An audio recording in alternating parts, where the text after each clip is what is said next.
June 23, 1943, 9:14 a.m., Camp Ruston, Louisiana. Dietrich Vogler squinted into sunshine that felt like God's anger made visible. The heat wasn't just temperature, it was substance. Thick, wet, Louisiana humidity wrapped around his throat like invisible hands. 6 layers of sweat soaked through his Wehrmacht tunic, the same uniform he'd worn for 14 days, crossing the Atlantic in a transport ship that smelled of vomit diesel fuel and 3,000 men who'd forgotten what hope tasted like. Pine sap. That was the first thing that hit him when the train doors opened. Heavy in the air, thick enough to coat his tongue. The scent mixed with creosote bleeding from railroad tracks that stretched behind the camp like black veins, feeding this place fresh batches of defeated men. And underneath everything, something green and alive and completely foreign, the particular smell of southern earth. After rain, rich and dark and dense with growth that never stopped, the red dirt stuck to everything. Clay, thick, rust-colored, it clung to his boots, his pants, his hands when he steadied himself against the train car. Not like German soil. German earth was brown or black, smelled like stone and history. This Louisiana clay was angry earth that wanted to pull you down into whatever hell waited beyond those gates. He shuffled forward in a line of 200 prisoners, boots scuffing, men breathing heavy, someone behind him praying in whispered German. The guards barked orders in English he barely understood, but tone needed no translation. Move. Now. Don't think. Exist only as cargo being delivered. Barbed wire caught morning light and threw it back in fragments, like broken glass scattered across his vision. The wire-topped fences that ran the perimeter 12 feet high, strung between posts every 20 yards. Guard towers rose at each corner, dark wooden silhouettes against pale sky. Their shadows cut across the exercise yard like sundial markings. Time here would be measured not in hours, but in surveillance arcs, in sightlines, in the cold mathematics of control. Das ist der Feind! The words formed automatically in Dietrich's mind, drilled there by 6 years of Hitler Youth and Wehrmacht indoctrination. This is the enemy. This is the mongrel race. This is the decadent West that will crumble under superior German will. But the barracks ahead looked cleaner than his quarters in North Africa. Newer. The roofs didn't sag. The wood wasn't warped by desert heat or rotted by moisture. Windows had actual glass, not broken panes stuffed with rags, but complete sheets that reflected morning light like they were proud of their transparency. Something was wrong. His heart kicked against his ribs. 21 years old, and he'd already learned that when reality contradicted everything you'd been taught, your body knew before your mind admitted it. The flutter in his chest. The way his hands wanted to shake, but he forced them still by gripping the straps of his nearly empty rucksack. The dryness in his throat that no amount of swallowing could fix. He was afraid, but not of what he'd expected. The gate swung open with a metallic groan that sounded almost musical in the humid air. A staff sergeant stood just inside, clipboard in hand. Face weathered like old leather left too long in sun. What caught Dietrich's attention were the scars. Twin lines traced across both the man's hands, rope burns thick and permanent and precisely parallel. The kind of scars that came with a story you didn't want to hear but couldn't stop thinking about. Staff Sergeant Thaddeus Hartwell, 38 years old, though Dietrich wouldn't learn the name or age until later, would know him first only as the American with eyes that looked through you instead of at you. Eyes that had seen something terrible and were still trying to process it 2 years later. Hartwell's gaze swept the line of prisoners like a farmer inspecting livestock. Not cruel, not kind, just professional assessment. His eyes lingered on Dietrich for half a second, cataloging age, rank, physical condition. Then moved on, but in that half second Dietrich felt measured, weighed, filed into some mental category, not threat, not asset, just another broken German to warehouse until the war ended. Above them, the guard towers tracked their movement. Dietrich could feel the weight of rifles he couldn't see, could imagine crosshairs painting invisible targets on 200 backs. His spine prickled with the specific fear of being watched by armed men who had no reason to see him as human. Would they shoot? The question bloomed in his mind like blood in water, spreading, darkening everything around it. Would they line them up against the fence? Would this be the moment propaganda became prophecy, when Americans revealed themselves as the butchers Berlin promised they were? Or would it be slower starvation rations, disease, casual cruelty that killed you over months instead of minutes? Or was Berlin the liar? That second question came unbidden, unwanted, dangerous. Dietrich shoved it down into whatever dark place he'd learned to hide thoughts that contradicted official truth. But it didn't disappear. It waited there, patient.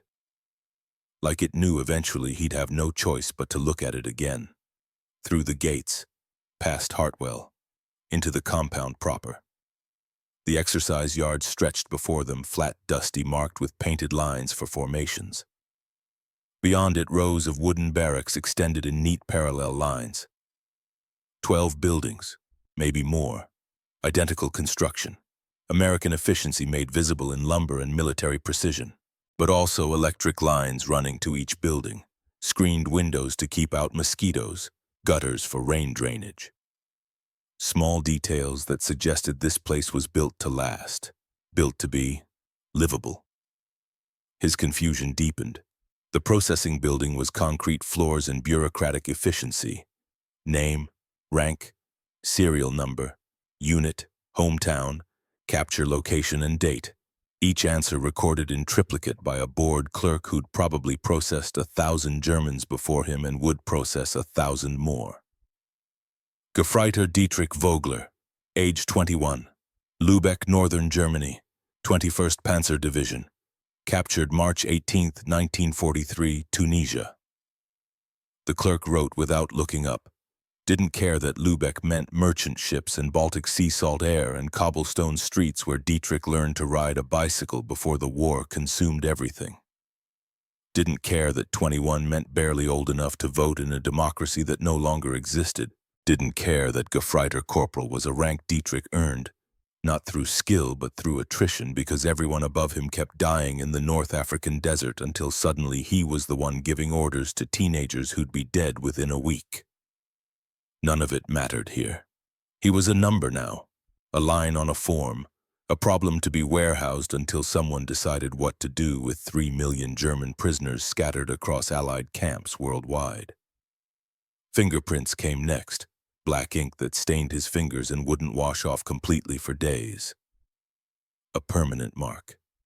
Then the photograph standing against a height chart that confirmed he'd shrunk an inch since enlistment. Malnutrition did that, made you smaller in every measurable way. The medical examination followed. Strip, stand, turn, cough. An American doctor old enough to be grandfather, white hair and gentle hands, poked and prodded with instruments that were clean. Too clean. Dietrich had grown accustomed to medical care that consisted of a dirty bandage and good luck. This doctor had actual tools, a stethoscope that looked new, a tongue depressor from a sealed package, rubber gloves that he changed between prisoners. The stethoscope was cold against Dietrich's chest. The doctor listened, frowned. Pneumonia scarring. When Dietrich understood enough English. February, Africa, desert. Treatment. 9, no medicine, only rest. The doctor made a note, moved on. No judgment in his expression, no satisfaction at German suffering, no pity either. Just clinical observation.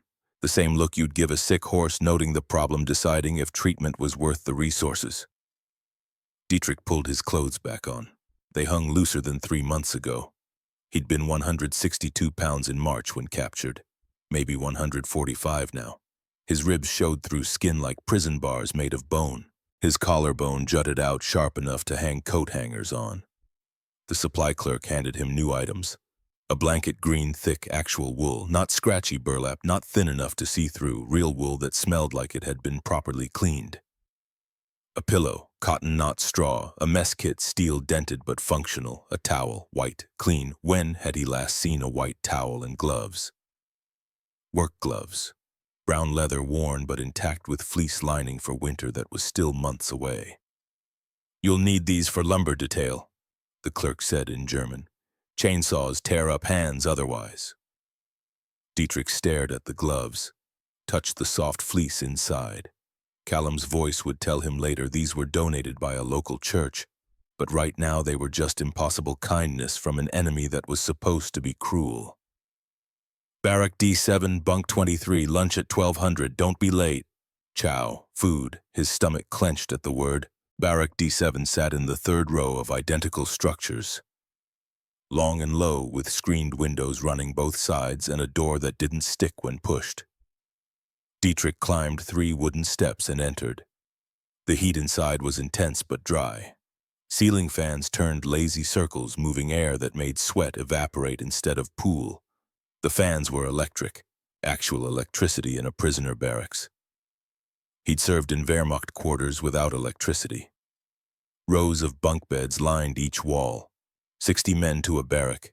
Each bunk had a thin mattress, not straw, not bare boards, but actual mattresses with ticking and cotton filling that gave slightly when pressed. Bunk 23, middle row, lower tier. Dietrich set his blanket down carefully like it might disappear if handled too roughly. Ran his hand across the mattress surface. It felt like mercy he didn't deserve. Other prisoners moved through the space with mechanical efficiency. Unpack, stow, claim territory, mark invisible boundaries. Visible, the eternal rituals of caged men trying to create order in chaos. A face appeared over the edge of the bunk above. Mid-30s, hard features, calculating eyes, the kind of face you learn to recognize in the Wehrmacht SS material. True believer. Vogler, yes, I heard your name in processing. German, northern accent but not Lübeck. Hamburg maybe, or Bremen. Somewhere that made men like this. Ja. Ernst Kessler, Waffen-SS Unterscharführer, U Wehrmacht, 21st Panzer. Africa. Ja. Kessler's expression shifted subtly, something like approval. You saw real fighting then, not like these rear-echelon cowards who surrendered at first opportunity. Dietrich said nothing, didn't mention that he'd surrendered too, that after 72 hours of continuous British shelling, after watching his sergeant's head disappear in a pink mist of skull fragments and brain matter after the Matilda tanks rolled over their position like they were ants at a picnic, he'd thrown down his rifle and raised his hands because dying for nothing seemed infinitely stupider than living for something. We have organization here, Kessler continued. His voice dropped lower. Structure, discipline. The Americans think we're defeated. They're wrong. The Wehrmacht may have lost Africa, but we haven't lost ourselves. We haven't lost our faith. The way he said faith made Dietrich's skin crawl. Not religious faith, ideological faith. The kind that got 6 million people killed. Meeting tonight, 2300 hours, Barrack C1. Attendance is expected. Not invited. Expected. The word choice was deliberate. Kessler's face disappeared back above the bunk frame. Dietrich lay back on his mattress. The springs creaked, a domestic sound almost normal, like he was home in Lübeck in his childhood bedroom before the Hitler Youth rallies and the synagogue burning and the war that had consumed everything good in the world. Someone had carved initials in the wooden slats of Kessler's bunk above him. K.H., 1943. Probably the previous occupant, shipped elsewhere or sent home or dead from disease. The mattress still held the impression of that body, a ghost made of compressed cotton. Who was K.H.?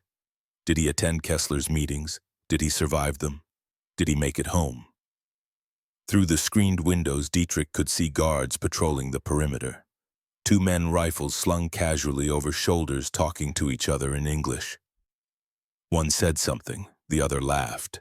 Dietrich hadn't heard laughter in 8 months. The sound made him furious. How dare they laugh while Germany bled? While Lübeck burned under Allied bombs, while his father worked himself to death in a merchant marine that barely had ships anymore, while his 16-year-old sister Greta volunteered for flak units because there weren't enough men left, but underneath the fury something else stirred. Something that felt uncomfortably like envy. What did it take to laugh like that? To walk through a camp where your enemies lived behind wire and still find something amusing. What kind of man could separate war from basic humanity that cleanly? The questions lodged in his brain like shrapnel. 7 questions that would define the next 2 years. Question 1. Would they kill him eventually? The smiles seemed genuine now, but what happened when American patience ran out? Question 2. If America was this strong, this organized, this resource-rich, this capable of treating prisoners better than Germany treated its own soldiers, had the Führer lied about everything else? Question 3. Why did Sergeant Hartwell have those rope-burn scars? What story lived in that damaged flesh? Question 4. Under Hartwell's desk in the processing building, Dietrich had glimpsed a footlocker. Dark wood, military issue, stamped with initials, E.H. Who was E.H.? Why did Hartwell keep it so close? Question 5. Was Lübeck bombed yet? The letters took months to arrive. His father's last correspondence was from January. It was June now. 5 months of potential destruction he knew nothing about. Question 6. The synagogue, November 9th, 1938, Kristallnacht. He'd been 16 years old, standing in a crowd while the building burned. His friends had cheered. Had he cheered too? The memory was fog and fire and the particular excitement of destruction sanctioned by authority. What had he been in that moment, and what did it make him now? Question 7. If he survived this war, if he made it home to whatever remained of Lübeck, what would Germany become? What would he become? Could a person shed ideology like a snake shed skin? Or was it embedded too deep wound too tightly around the spine? Sleep didn't come. The mattress was too soft, the silence too loud, his thoughts too sharp. At 11:47, a bell rang across the compound. Lunch. The mess hall was controlled chaos. German prisoners lined up at one entrance, Italians at another. The few Japanese POWs kept separately. Segregation by language, by allegiance, by the invisible lines men drew even in captivity. Dietrich shuffled forward in a line that moved with surprising speed. The smell hit him before he saw the food, meat, actual cooked meat. Not the mystery stew of North Africa where you couldn't identify what animal it came from. Not the fish head soup of the transport ship. Real meat that his brain identified as pork before his eyes confirmed it. The serving line was staffed by American soldiers. The first server was black, a private young efficient. Dietrich had never seen a black man in uniform before, had never seen a black man treated as equal to whites. Had been told in Hitler youth training that they were inferior, subhuman, incapable of military discipline or complex thought. Yet here stood one serving food with the same professionalism as any German mess sergeant Dietrich had known. The private's spoon descended into a tray of pork chops. Lifted 2 pieces, 2 dripping with juice, and placed them on Dietrich's tray. Not scraps, not gristle. 2 full pork chops that still steamed. Next station. Green beans. A generous scoop. Next. Mashed potatoes. White, fluffy, with gravy that smelled like Sunday dinners before Mother died. Before the war, before everything turned to ash. Next, cornbread, a square the size of his fist, golden yellow, still warm from the oven. Butter in a small paper cup melting into liquid gold. Next, milk, whole milk in a glass bottle, cold enough that condensation beaded on the outside. Next, dessert, apple cobbler, steaming. Cinnamon so strong it made his eyes water with sudden memory of Lübeck bakeries when he was 8 years old and life was simple. Dietrich stood holding his tray, stared at the food, tried to reconcile what his eyes saw with what his stomach had learned to expect over 8 months of starvation rations. This couldn't be real. His hands shook, the tray wobbled. Milk sloshed against the bottle rim. Behind him a voice muttered in German, "Propaganda trick. They'll poison it, or photograph us eating it for newsreels to show we're being pampered."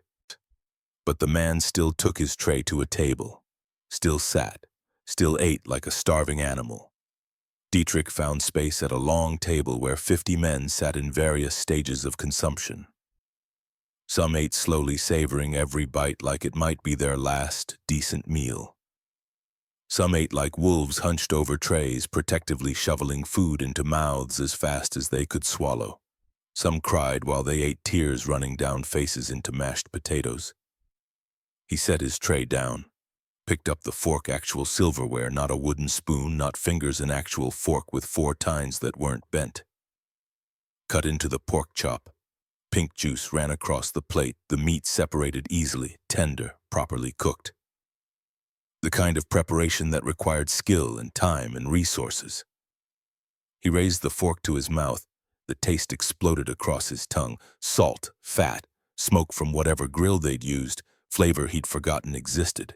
Protein his body recognized the way a man dying of thirst recognizes water, instant, desperate, cellular-level need.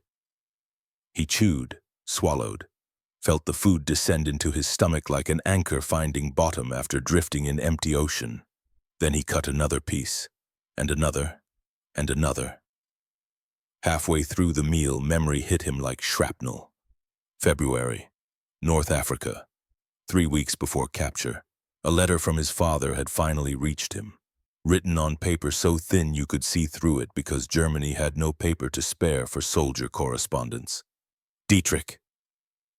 We eat potato soup now, sometimes turnips if we're fortunate. The merchant marine rations have been cut again. I work 16-hour shifts at the dock for half rations.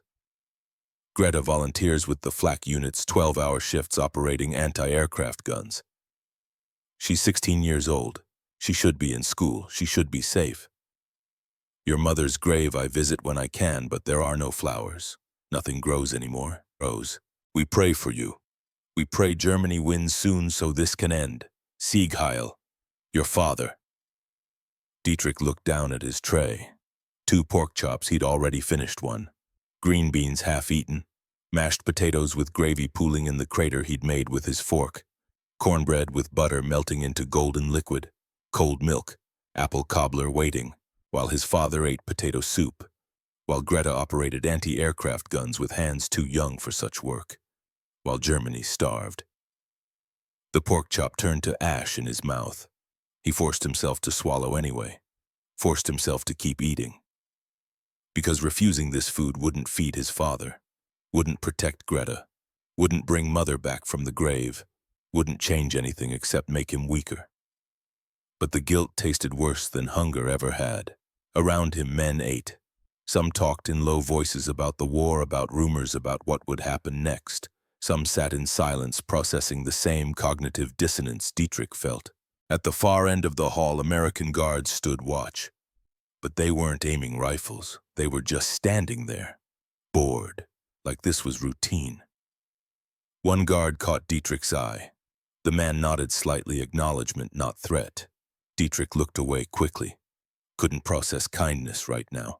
Couldn't fit it into the architecture of everything he'd been taught about American cruelty and weakness and racial inferiority.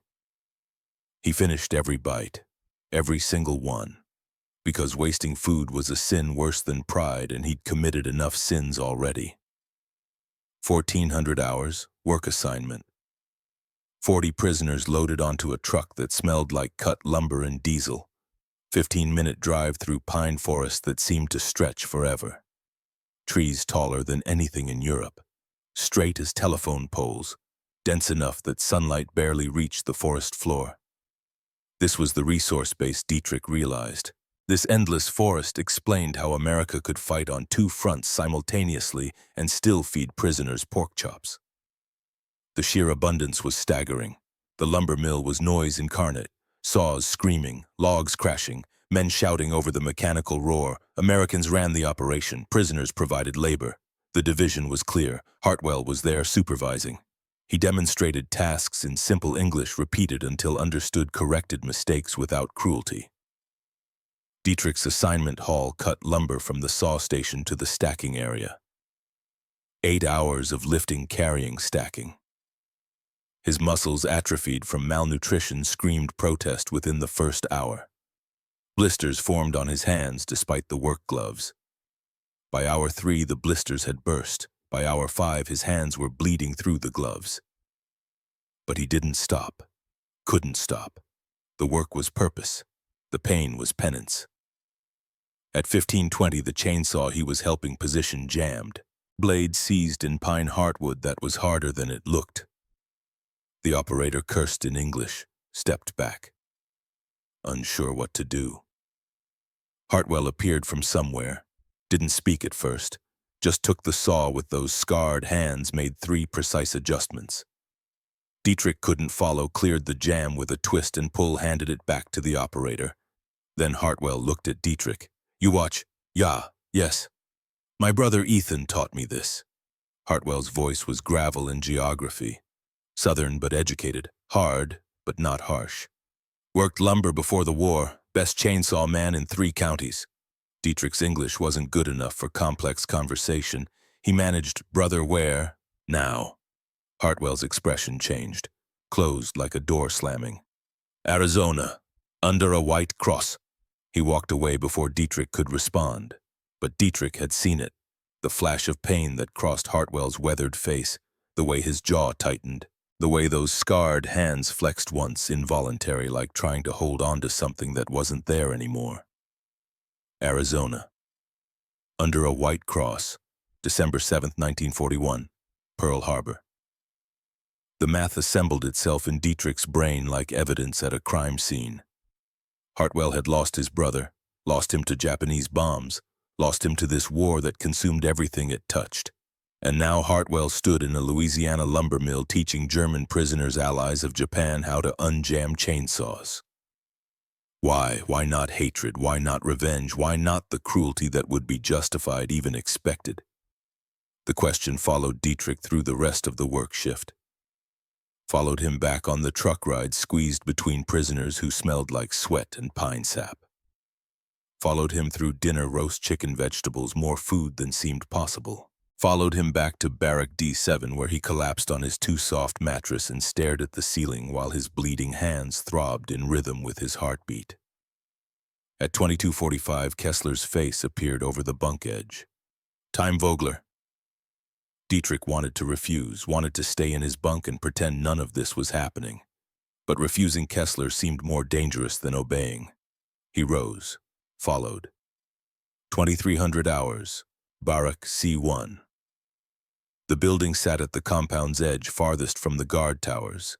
Strategic placement, maximum distance from oversight. 23 prisoners gathered inside when Dietrich arrived, all Wehrmacht or SS. Mixed ranks and ages, but united by something visible in their eyes: belief. The kind that survived defeat because it couldn't admit defeat was possible. Kessler stood on an empty wooden crate. Backlit by a single overhead bulb, he became shadow and voice, and ideology made flesh. Kameraden, comrades. The word carried weight. Welcome to those new among us. You know why we're here. The Americans think they've won. They think feeding us, giving us soft beds and hot meals will make us forget who we are, what we represent. Murmurs of agreement rippled through the assembled prisoners. They're wrong. We are still soldiers of the Reich. We maintain discipline, we maintain faith, we maintain the ideology that made Germany great and will make her great again once this temporary setback is overcome. More murmurs, louder now, men nodding. Some prisoners here have forgotten themselves. They smile at guards, they praise American treatment, they collaborate with the enemy, they forget what these mongrels did to our brothers at Normandy. Oh yes, I've heard the rumors. An invasion is coming. They forget Tunisia. They forget every battlefield where German blood soaked foreign earth. Kessler's eyes swept the room, landed on each face, memorized, catalogued, filed for future reference. Those prisoners will be reminded of their duty, gently at first. Educational conversations, but if gentle methods fail... He left the threat hanging. We have tribunals. We have justice. We have ways of maintaining proper order that the Americans don't see and won't prevent. Dietrich's stomach dropped. Tribunals. The word carried the weight of midnight courts and summary judgments and punishments administered in darkness. If you witness betrayal, report it to me or my designated representatives. If you see collaboration, document it. If you are tempted to forget your oath to Führer and fatherland, if you find yourself enjoying this captivity, remember we are watching. Always, and we will correct those who stray. The meeting continued 30 minutes. Instructions on maintaining secrecy, codes for hiding messages in letters home, ways to identify who could be trusted, ways to punish those who couldn't. When it ended, men dispersed in small groups, casual, like they'd been playing cards or discussing news from home. Nothing to attract guard attention. Dietrich walked back to D7 alone. His mind replayed every moment, every word, every face that had nodded agreement to Kessler's implied threats. These men weren't defeated. They were waiting, planning, building a shadow structure inside the prison that mirrored the SS hierarchy they'd left behind in Europe. And he was part of it now, whether he wanted to be or not. Because refusing to participate would mark him as the kind of collaborator Kessler had warned against. Back in his bunk, sleep still wouldn't come. Through the window he could see Hartwell making evening rounds, notebook in hand, checking barracks, recording numbers, maintaining his own form of order. What would Hartwell do if he knew about the meeting? About Kessler's shadow tribunals, about the network forming in the spaces between American oversight? Dietrich rolled over, tried to force sleep by sheer will, but the 7 questions wouldn't stop. They circled in his mind like vultures waiting for something to die. Tomorrow would bring more food, more work, more routine that felt like mercy he didn't deserve.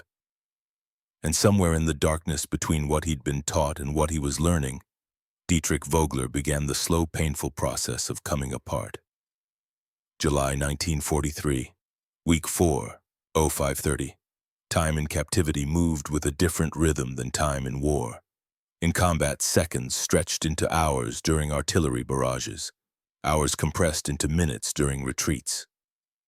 Days disappeared entirely into the fog of survival, but in Camp Rustin time became mechanical, predictable, the kind of regularity that allowed a man to think, which was both blessing and curse. Because thinking led to questions and questions led to places Dietrich wasn't ready to go. He woke before reveille, body clock calibrated to military schedules that transcended nationality. Around him in barrack D759 other men breathed in sleep patterns, some snoring, some whimpering. One man in the far corner who cried every morning quiet sobs he thought no one heard. 600. Reveille bugle cut through humid air. Different melody from Wehrmacht calls, but same function. Rise. Exist. Obey. Dietrich swung his legs off the bunk. His body had changed in 4 weeks.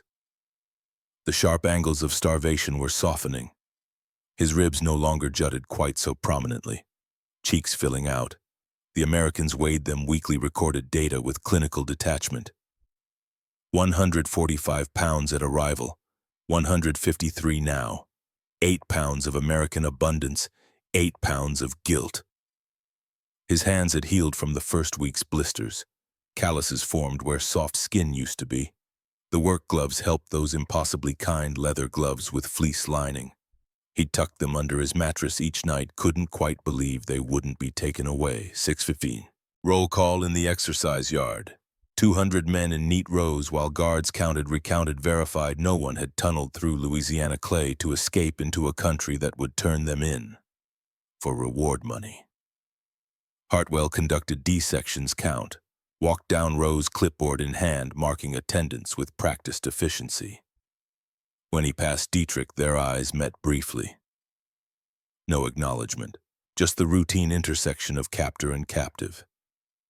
But Dietrich noticed the leather journal in Hartwell's breast pocket, same journal he wrote in every evening after rounds.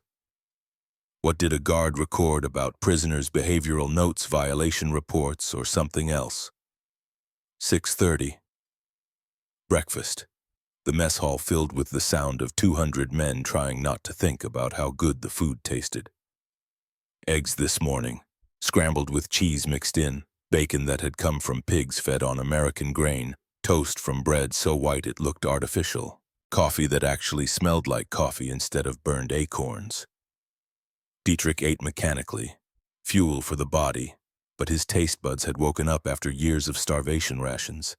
They remembered flavor, now remembered satisfaction, and that made the guilt sharper. 4 weeks of letters from home.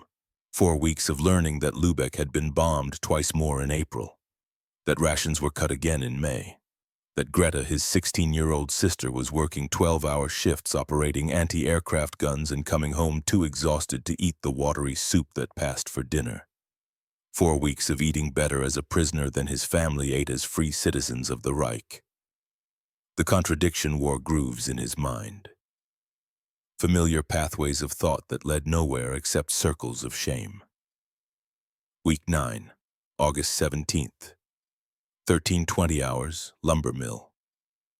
Louisiana summer was God's punishment made meteorological. 104 degrees by early afternoon. Humidity so thick the air felt like warm water. Sweat stopped evaporating, just poured off skin in rivers that soaked through clothes within minutes. The work crew moved slower. Even the American supervisors struggled. Guards removed jackets, rolled sleeves, searched for shade that didn't exist. Dietrich was stacking lumber when he heard the truck approach. Civilian vehicle Ford pickup, pre-war model, red paint faded to dusty pink.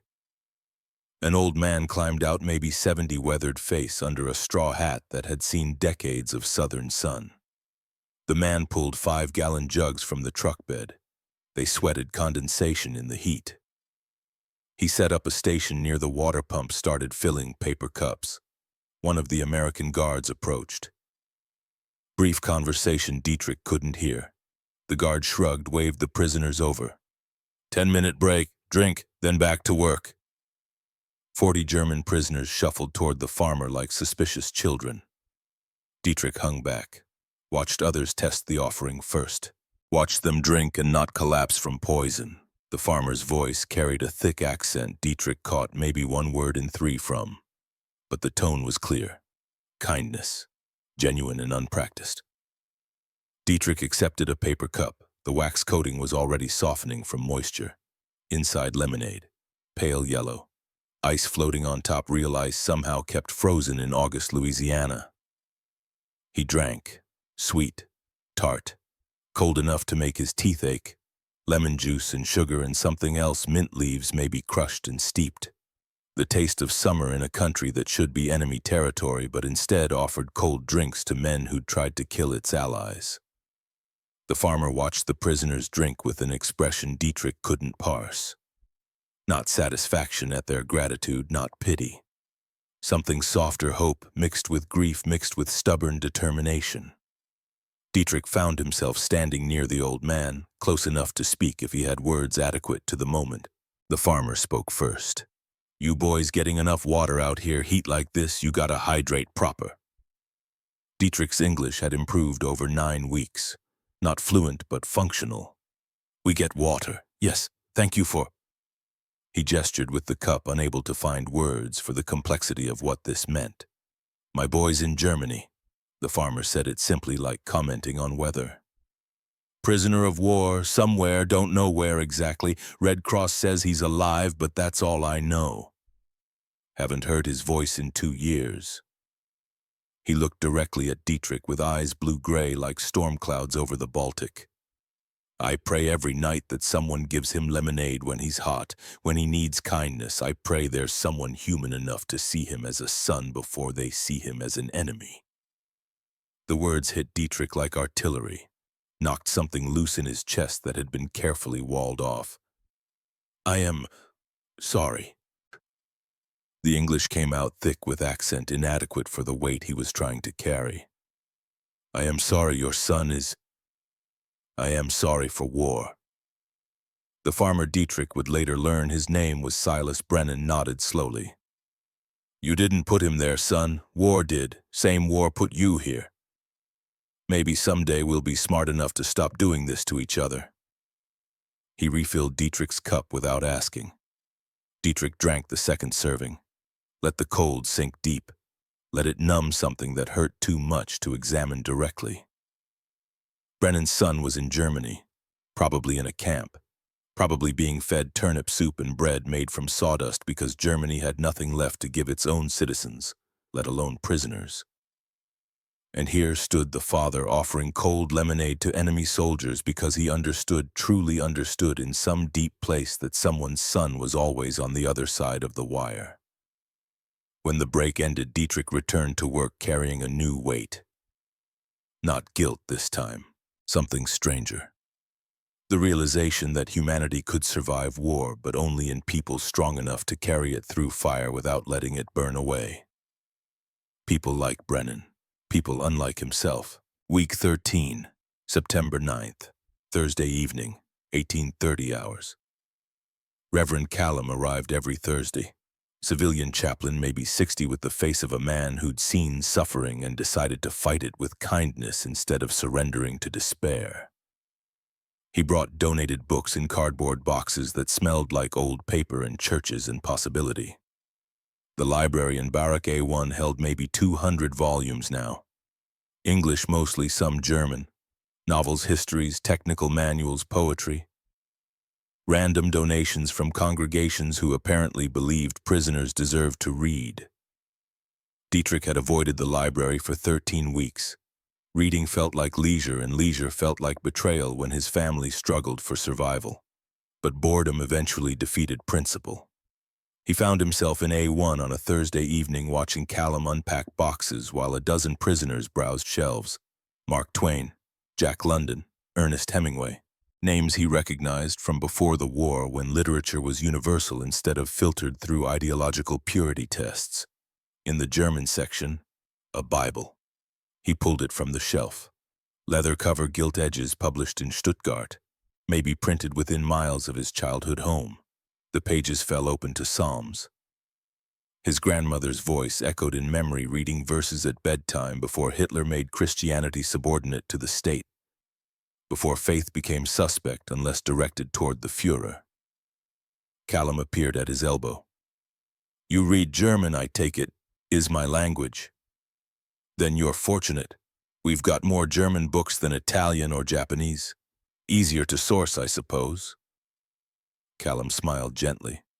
"That Bible was my father's. He was a missionary in Germany in the 1920s. Loved your country before it got complicated." Dietrich held the book carefully like it might crumble. "You give enemy your father's Bible, I loan it. There's a difference." Callum's expression grew serious. "Jesus commanded us to love our enemies, not suggested, commanded. Most Christians ignore the hard parts. I'm trying not to." "Why?" The question escaped before Dietrich could stop it. "Why kind to us? We fight your allies, we kill your friends." Callum was quiet for a moment. When he spoke, his voice carried weight earned through experience. "Because hate is easy, son. Any fool can hate. Takes no strength, no courage, no faith. But love requires you to see humanity in people who've done terrible things. Requires you to believe redemption is possible even when evidence suggests otherwise." He paused. "You're someone's son, someone's brother, someone who existed before this war started and might exist after it ends. I'm betting on the person you could become, not the soldier circumstances forced you to be." Dietrich's hands tightened on the Bible. "You think we can become different than we are? I think we're always becoming something. Question is whether we're becoming better or worse." Callum gestured to the books surrounding them. "These are tools, words that other people use to become better versions of themselves. Maybe they'll work for you too." That night, by dim barrack lighting, Dietrich read Psalms until his eyes burned. Found verses about mercy, about justice, about walking through the valley of the shadow of death and fearing no evil. But the evil was inside him. The shadow lived in his own memories. November 9th, 1938. Kristallnacht. The synagogue burning in Lübeck while 16-year-old Dietrich watched. His friends had cheered. The adults had cheered. The police had watched and done nothing. Had he cheered? He couldn't remember clearly. The memory was fog and fire and the particular excitement that comes from destruction sanctioned by authority. The intoxication of collective hatred made permissible. He'd been 16, old enough to know better, young enough to excuse it as indoctrination. But Callum's words haunted him. We're always becoming something. What had he been becoming at 16? What had he become at 21? What could he still become if given the chance and the courage to change? The questions kept him awake long after lights out. Week 16, November 18th, 1943, 22:30 hours, Barrack C1. Friedrich Müller was 42, too old for frontline combat, had been conscripted into logistics, had surrendered at the first opportunity. Quiet man, kept his head down, caused no trouble. His mistake was gratitude. The camp doctor had saved his foot. Infection from a work blister turned septic, the kind that killed men in trenches when left untreated. But American medicine, actual antibiotics, had stopped the spread, saved the foot, saved Friedrich's life. He'd made the error of saying so, out loud, within earshot of Kessler's network. The American doctor was professional, competent. I would have lost the foot without proper treatment. 3 sentences, factual, true, enough to condemn him. The summons came at 22:30. Barrack C1. Urgent. Friedrich didn't know what awaited. Kessler appeared at Dietrich's bunk personally. Vogler, you will attend. We need witnesses to this man's betrayal. Not a request. A command dressed in language that pretended at choice. 23 prisoners filled C1 when Dietrich arrived. The core group from previous meetings plus others recruited or intimidated into participation. They formed a circle in the center of the barrack. Empty space in the middle stage for whatever theater Kessler had planned. Friedrich was brought in by 2 SS men. He looked confused, then afraid when he saw the arrangement. Kessler stood on his crate, became judge, jury, potential executioner in the span of a breath. Friedrich Müller stands accused of collaboration with the enemy, of praising American treatment, of forgetting his duty to Germany and the Reich. Friedrich's voice shook. I only said the doctor was professional. That's truth, not collaboration. Truth? Kessler's voice could have cut glass. Truth is that Germany fights for survival while you grow fat on American food and praise their doctors. Truth is that you've forgotten what you are. Forgotten your oath. Forgotten your duty to resist the enemy even in captivity. I haven't forgotten anything. I'm grateful to be alive. Silence! Kessler turned to the assembled prisoners. We maintain discipline. We maintain faith. Those who betray these principles betray us all. His eyes found Dietrich. Vogler, you have witnessed this man's statements. What say you, is he guilty of collaboration? Every eye in the room turned to Dietrich. Friedrich's gaze pleaded silently, help me, defend me, see this for the insanity it is. Kessler's eyes calculated, choose correctly or become the next target. 20 other prisoners watched to see which way he'd fall, whether he'd show loyalty to the shadow structure or sympathy for the accused. Dietrich's mouth went dry as desert sand. His tongue felt too large for his mouth. Heartbeat thundered in his ears. He'd heard Friedrich's words. They were benign, factual, a man grateful to be alive, expressing simple human gratitude. But Kessler wanted blood, wanted an example, wanted fear to keep the others in line, wanted to prove his authority extended beyond American oversight. If Dietrich defended Friedrich, he'd become the next target, the next man standing in this circle facing judgment from men who had no legal authority but absolute practical power. If he condemned Friedrich, he'd be complicit in whatever came next. The word stuck in his throat like broken glass. I don't know what I heard exactly. Coward's answer, fence-sitter's refuge, the response of a man choosing personal safety over another man's welfare. Kessler's expression hardened. You don't know or you won't say. I wasn't paying attention to his words. I don't remember exactly what he said. Friedrich's face collapsed.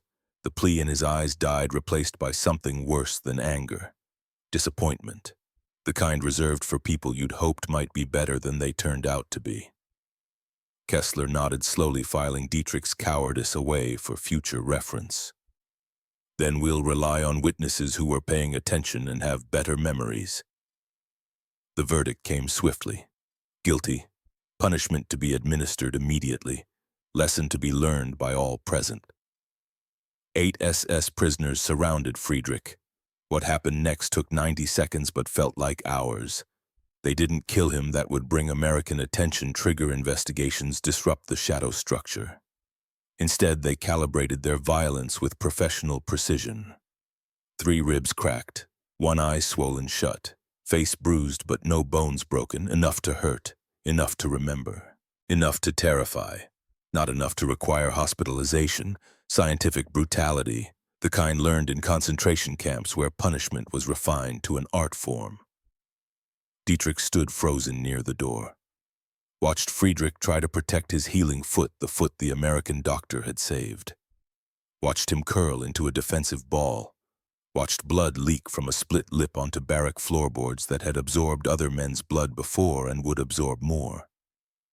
He should intervene, should fight, should do something other than stand paralyzed by fear while an innocent man paid for honesty. But terror held him rigid, terror of becoming Friedrich, terror of Kessler's attention turning his direction, terror of pain, of isolation, of becoming the next lesson. So he watched, did nothing, was complicit through silence. When it ended, Friedrich lay gasping on the floor, each breath agony through broken ribs. The SS prisoners stepped back satisfied. Message delivered. The door burst open. Hartwell stood in the entrance, taking in the scene instantly. Friedrich bleeding. 20 prisoners suddenly very interested in examining the ceiling. The smell of violence still thick in the air. Who did this? His voice carried authority that transcended the prison dynamic. Silence. I asked who did this. More silence. The kind that felt like conspiracy, like a wall built collectively to keep outsiders out. Hartwell's jaw tightened. He called for the medic over his shoulder, then moved to Friedrich's side. Helped the injured man to his feet with surprising gentleness. Supported him while broken ribs screamed protest with every movement. As they passed Dietrich on the way out, Friedrich's good eye met his. No accusation. That would have been easier to bear. Just disappointment. The look a father gives a son who chose poorly. The look a teacher gives a student who had potential but wasted it. That look would haunt Dietrich longer than any words could have. Hartwell filed his report that night. Dietrich knew because he saw the guard station light burning until 0200. Saw Hartwell's silhouette bent over his desk, writing in that leather journal, documenting what he could prove, suspecting what he couldn't. The next morning, Dietrich's cleaning rotation brought him near the guard station. He swept slowly, tried to glimpse the report through the open door, failed. But saw something else. The footlocker under Hartwell's desk was partially open. Not much, just an inch of gap, enough to see inside if you looked at the right angle. A folded American flag, the kind given to families of the dead, 13 stripes, 48 stars creased in the precise triangle that military funerals required. The flag that had draped a coffin, that had covered a brother's body. Ethan's flag, kept in a footlocker, kept close, kept like a wound that wouldn't heal because healing felt like forgetting and forgetting felt like betrayal. Dietrich swept faster, looked away, felt like he'd seen something too intimate, too raw, too personal. You done with this section? Hartwell's voice made him jump. Almost, sir. When you're finished, step inside. Need to talk to you. Not request, not quite command, something in between. 10 minutes later, Dietrich stood in the guard station while Hartwell sat at his desk. The journal was closed, the footlocker shut, but the weight of both filled the small space like extra occupants. You were there last night, in C1. Yes, sir. You saw what happened to Friedrich? Dietrich's throat worked. Yes, sir. Who did it? The question hung in humid air. Dietrich could lie, claim the lighting was bad, it happened too fast, he couldn't identify faces. Could maintain the silence that kept Kessler's system functioning. Or he could speak truth and accept the consequences. Cowardice won again. I don't know names, sir. It happened fast. The light was dim. Hartwell studied him with eyes that had seen through better liars. You afraid of them? The directness caught Dietrich off guard. Sir, simple question. Are you afraid of what they'll do to you if you talk? No point lying about this. Yes, sir. Yeah. Hartwell leaned back in his chair. It creaked. Fear makes cowards of us all. Made a coward of me too once. Cost me something I can't get back. He was quiet for a moment, staring at something Dietrich couldn't see. Then Ethan, my brother. He was on the USS Arizona, December 7th, 1941, Pearl Harbor. I was supposed to be there too. We enlisted together, served together, but I got reassigned at the last minute to a different ship, different dock. Ethan went to Arizona alone. Hartwell's scarred hands flexed unconsciously. When the bomb hit, when the ship started sinking, Ethan was trapped below deck, had maybe 5 minutes before the water reached him. I was 300 yards away on my ship, could see the smoke, could hear the screaming, could have tried to swim over, tried to pull him out. But I was afraid of the fire spreading, afraid of drowning, afraid of dying. So I stayed on my ship, helped pull other men from the water, told myself I was being useful, being rational, making the smart choice. But Ethan died alone, in the dark, in the water, calling for help that never came. And I lived. The silence that followed felt like a physical presence. After, Hartwell continued, voice rough, I volunteered for this, guard duty, POW camp, because I thought if I could learn to see enemy soldiers as human, if I could show kindness to men my country was fighting, maybe I could forgive myself for being too afraid to save my brother. He looked directly at Dietrich.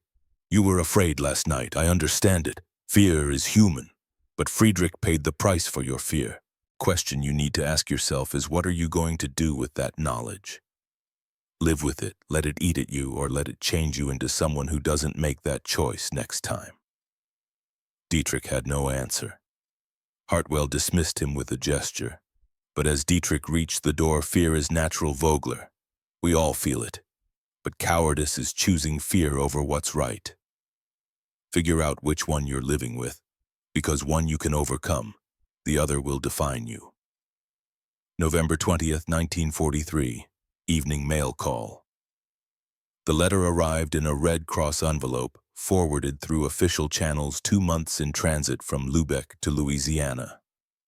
Dietrich recognized his father's handwriting immediately. Sharp, efficient. The penmanship of a merchant marine officer who'd logged ship manifests for 30 years. He waited until lights out to read it. Used a flashlight another prisoner had won in a card game.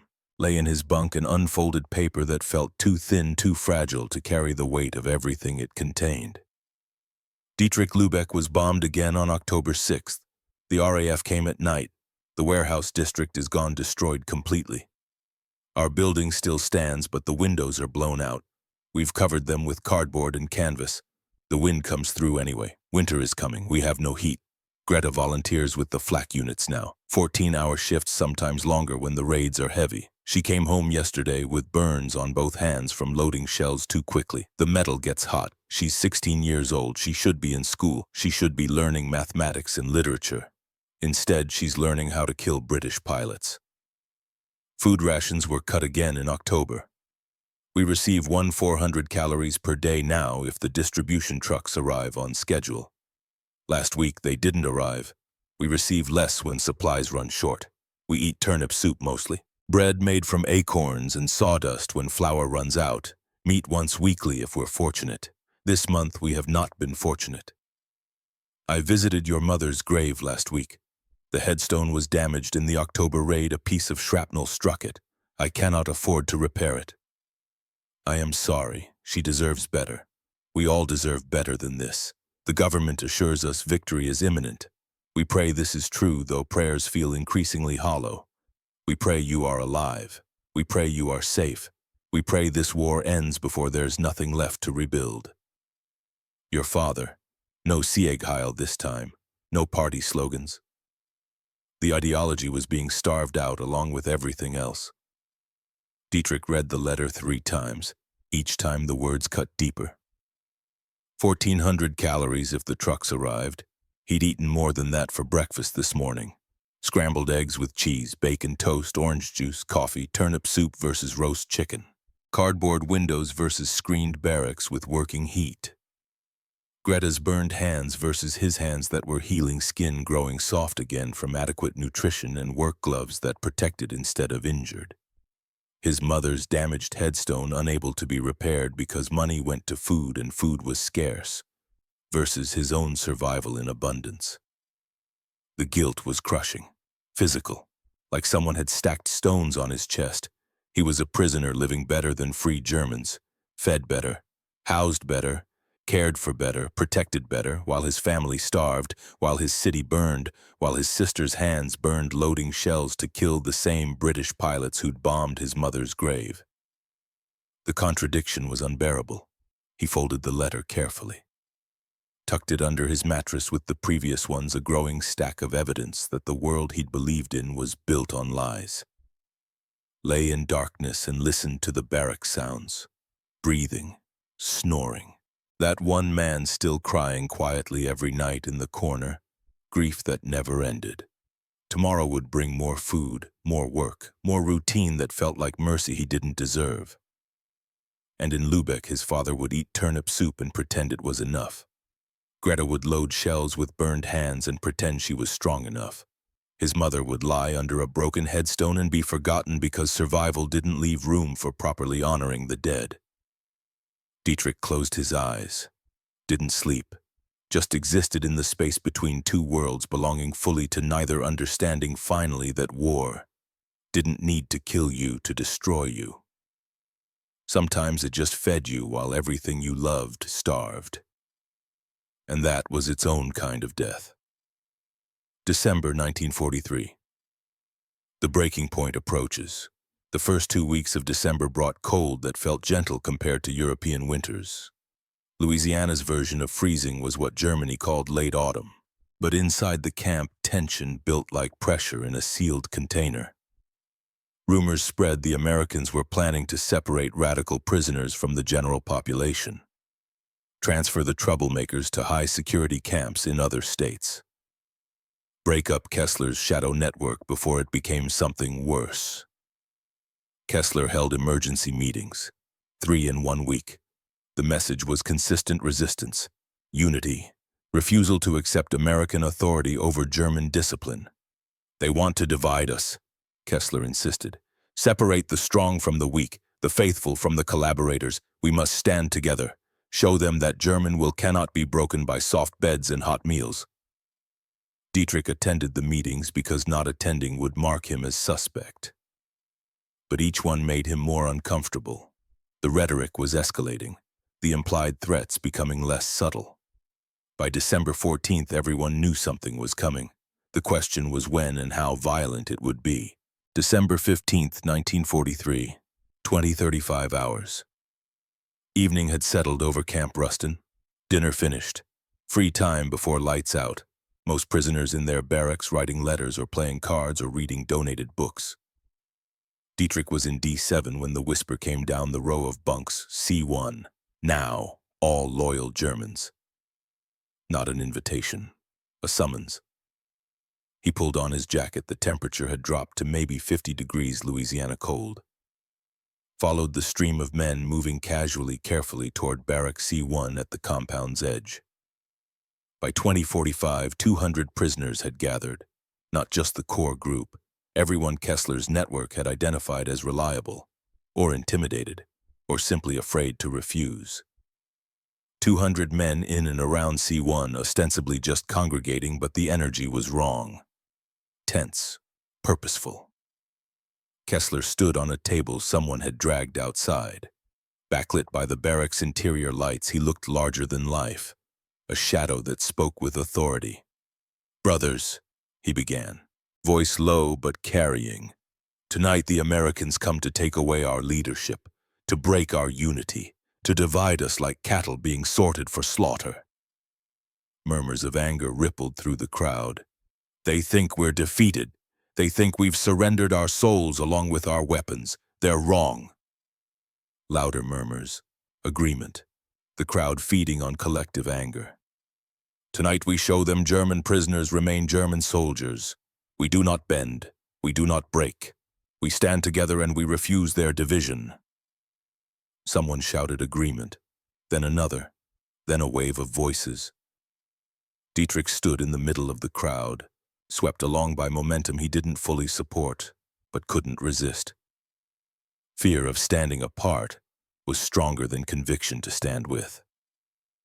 At 20:55, American guards appeared, 6 of them led by Hartwell. They'd come to transfer Kessler and the core leadership the Americans had identified, maybe 40 men, for relocation to Alva, Oklahoma's high-security camp. But instead of 40 men waiting for transfer, they found 200 prisoners forming a semicircle in front of C1. Hartwell stopped, assessed. His hand moved to his radio. "All prisoners return to assigned barracks, immediately." No one moved. The semicircle tightened, not threatening yet, just present. 200 bodies saying you can't take them without going through us. "Final warning. Return to barracks or face disciplinary action." Kessler's voice cut through. "We refuse to cooperate with illegal orders. We demand to stay together. We demand our rights under Geneva Convention." The crowd murmured support. Someone pushed forward. The movement rippled through 200 men like a wave. Hartwell keyed his radio. "Code yellow, C1, need backup now." Within 90 seconds, the camp siren wailed. Searchlights from guard towers swung toward the crowd, turning night into harsh day. The central yard lit up like a stage. Still the prisoners held position, some shouting now, some pushing forward against the guards' thin line, others frozen, caught between fear and peer pressure, wanting to leave but unable to move against the crowd's momentum. Dietrich was one of the frozen ones, heart hammering, mind screaming conflicting orders. "This is insane, we'll be shot, but if I leave, Kessler will mark me as traitor, but standing here makes me complicit in something that feels wrong, but leaving marks me as collaborator." The internal war paralyzed him. Reinforcements arrived, armed response team, 12 guards with rifles, orders to restore order while avoiding casualties if possible. The guards formed a line, created a corridor, demanded the prisoners step back. The breaking point came when a cluster of SS prisoners tried to push through the cordon, tried to physically prevent Kessler's arrest. The movement rippled through the crowd like a wave. 200 men surging forward in unison. An American officer, the camp commander, shouted an order. Dietrich's English wasn't good enough to fully catch. Then warning shots. Crack, crack, crack. 3 rifle shots fired into the air. Not at the prisoners, into empty sky, but the sound was artillery, was combat, was death made audible. The crowd froze instantly. For several long seconds, the only sound was the echo fading into Louisiana darkness and 200 men breathing hard. Dietrich's ears rang. His heart tried to escape his chest. Time felt suspended, like the moment between lightning and thunder, when you're waiting to see how close death came. And in that suspended moment, something broke inside him. He looked around, saw 200 prisoners ready to riot over ideology that had already lost. Saw Kessler standing on a table, willing to spend other men's blood to maintain power he had no right to. Saw Hartwell's face, not angry, not hateful, just sad and disappointed, like a teacher watching students choose poorly. Saw Friedrich's disappointed eyes from 2 weeks ago. Saw his father's letter describing Greta's burned hands. Saw Ethan's wooden cross that Hartwell would give him 9 days from now. Saw Brennan's face offering lemonade because someone's son was always on the other side. And Dietrich made a choice. He stepped backward, out of the crowd, away from the semicircle, hands raised to show he wasn't threatening, just stepped back. It was the hardest thing he'd ever done, harder than combat, harder than surrender, harder than any physical act, because stepping backward meant choosing humanity over ideology, meant choosing conscience over safety, meant marking himself as different in front of 200 witnesses. Kessler saw him. Their eyes met across the crowd. "Traitor!" The word cut like a blade, but Dietrich kept stepping back. 1 step, 2, 3, and the crowd's momentum broke. Like a dam cracking, other men began stepping back. Not many, maybe 20, but enough to create gaps, enough to show the unity was false, enough to prove that fear and peer pressure, not conviction, had held them together. The uprising dissolved. Within 5 minutes, prisoners were dispersing, some arguing, some silent, some crying from adrenaline crash. Hartwell and his team moved in, arrested Kessler and 43 core members without further resistance, loaded them onto trucks for immediate transfer. By 2200 hours, it was over. the only large-scale German POW uprising on American soil during World War II, lasting less than 15 minutes, ended without casualties. A footnote in history books. But for Dietrich Vogler, standing alone in the exercise yard while 200 men dispersed around him, it was everything. It was the moment he chose to step backward instead of forward. The moment courage meant retreat instead of advance. The moment he became someone different than who he'd been raised to be. Hartwell approached as the yard cleared, stood beside Dietrich, didn't speak at first, finally. "That took guts, Vogler. I was afraid." "I know. That's what made it brave." December 24th, 1943. Christmas Eve, 1800 hours. 9 days after the uprising, the camp had settled into uneasy new normal. Kessler and the hardcore fanatics were gone. The shadow tribunals were broken. But tension remained. Dietrich existed in isolation. The men who'd stepped backward with him formed a loose group, but they were pariahs now, marked as weak, tainted, but alive, and increasingly certain they'd made the right choice. The chapel service was voluntary. Maybe 80 prisoners attended, some from genuine faith, some from loneliness, some like Dietrich from having nowhere else to be. Reverend Callum preached about light persisting in darkness, about hope surviving despair, about the radical idea that even in war humanity could endure if people were brave enough to protect it. After the service, as prisoners filed out into cold December evening, Hartwell appeared at Dietrich's shoulder. "Walk with me."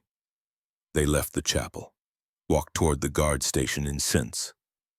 December stars spread across the sky, bright, cold, indifferent to human suffering below. At the station, Hartwell unlocked the door, gestured Dietrich inside. The footlocker sat under the desk, padlock open. Hartwell knelt, lifted the lid with the reverence reserved for sacred things. Inside Ethan's possessions, the folded flag, a Navy uniform pressed and perfect despite being 2 years unworn. 3 photographs, a Purple Heart in its presentation case, letters tied with string, and a small wooden cross, 4 inches tall, hand-carved, simple. "My brother died December 7th, 1941. Hartwell's voice was quiet. He was 19. Wanted to be a carpenter after his enlistment ended. Made these crosses for practice, 20 of them. Gave them to family and friends." He picked up the cross, ran his thumb across the carved surface. "I've carried this since Pearl Harbor. Thought holding on to it meant holding on to Ethan. Thought if I let go, I'd lose him completely. But Reverend Callum asked me something 6 months ago. He said, 'Are you honoring Ethan by keeping his work locked in a box? Or would he want it out in the world, being useful?' Hartwell held the cross out to Dietrich. 'I'm giving this to you.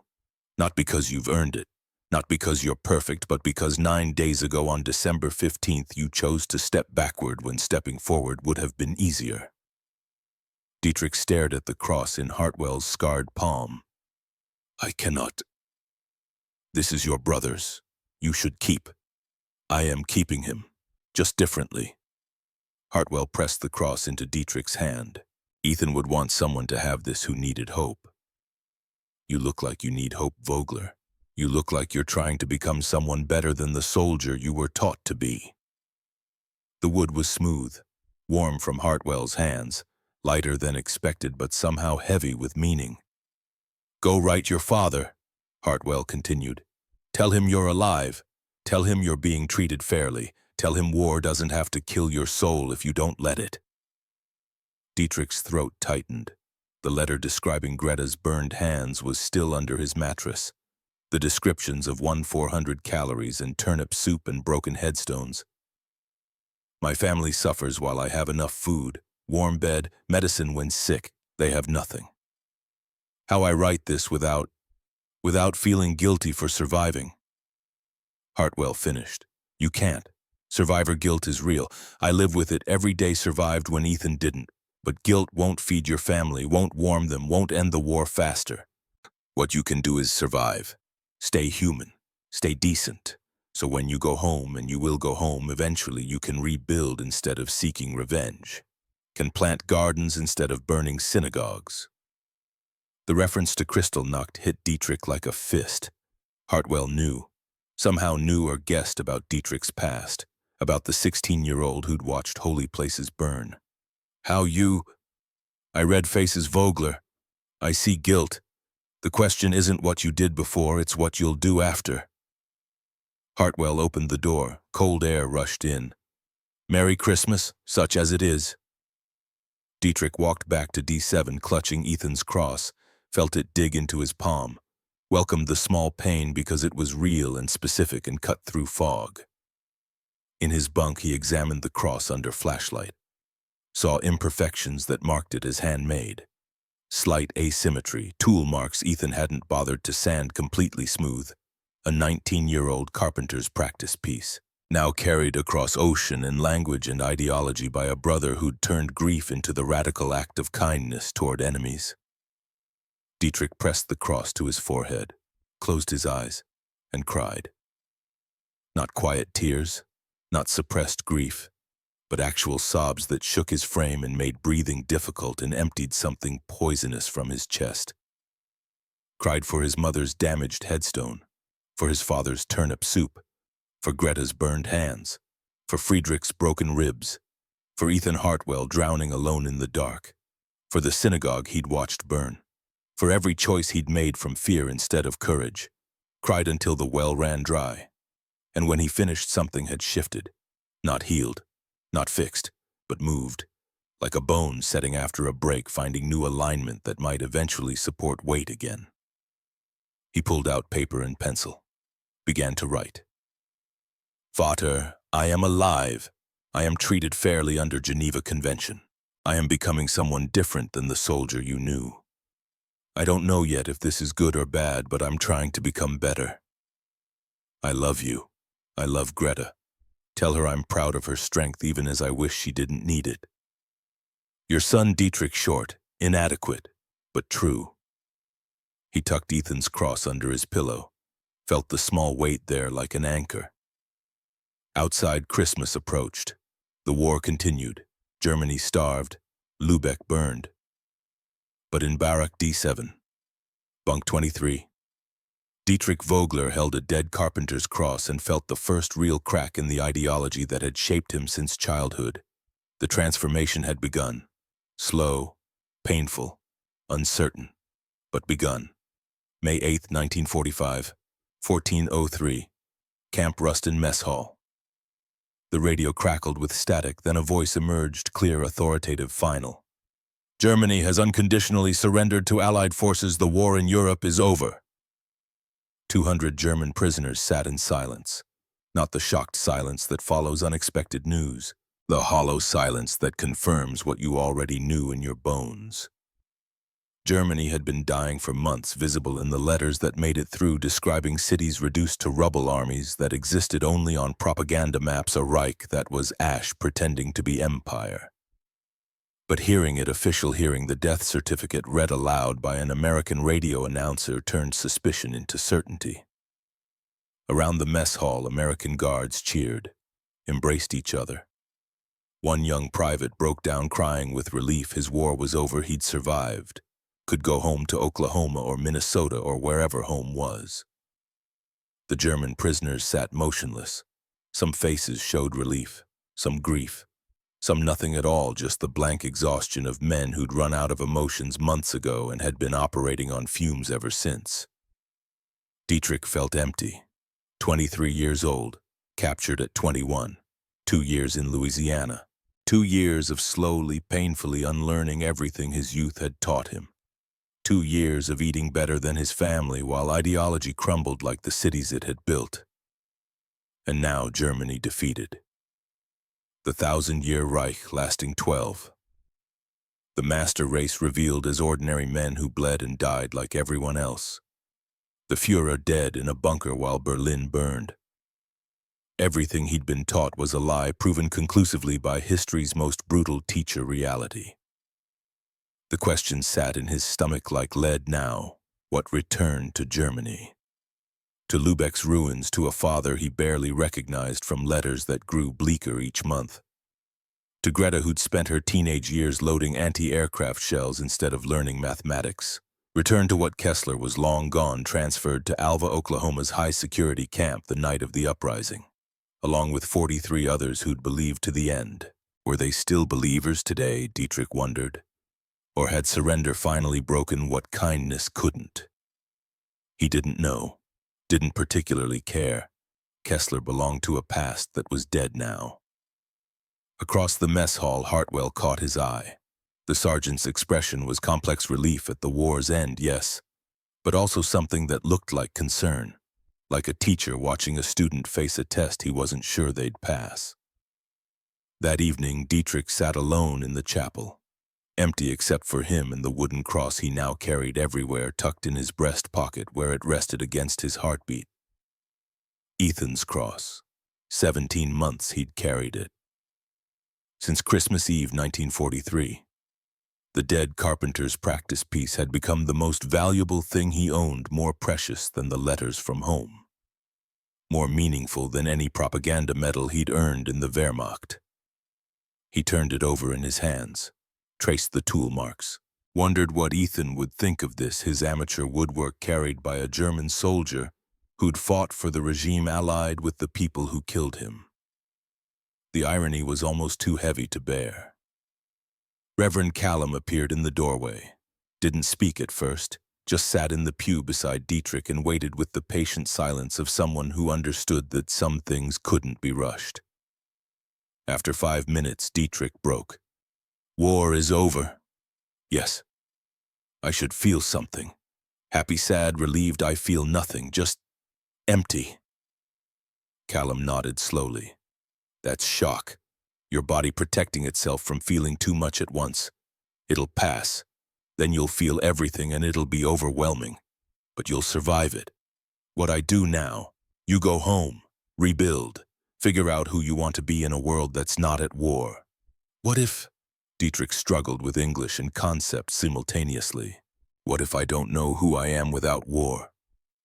What if soldier is all I am?" "Then you discover the rest." Callum's voice was gentle but firm. "You're 23, Dietrich.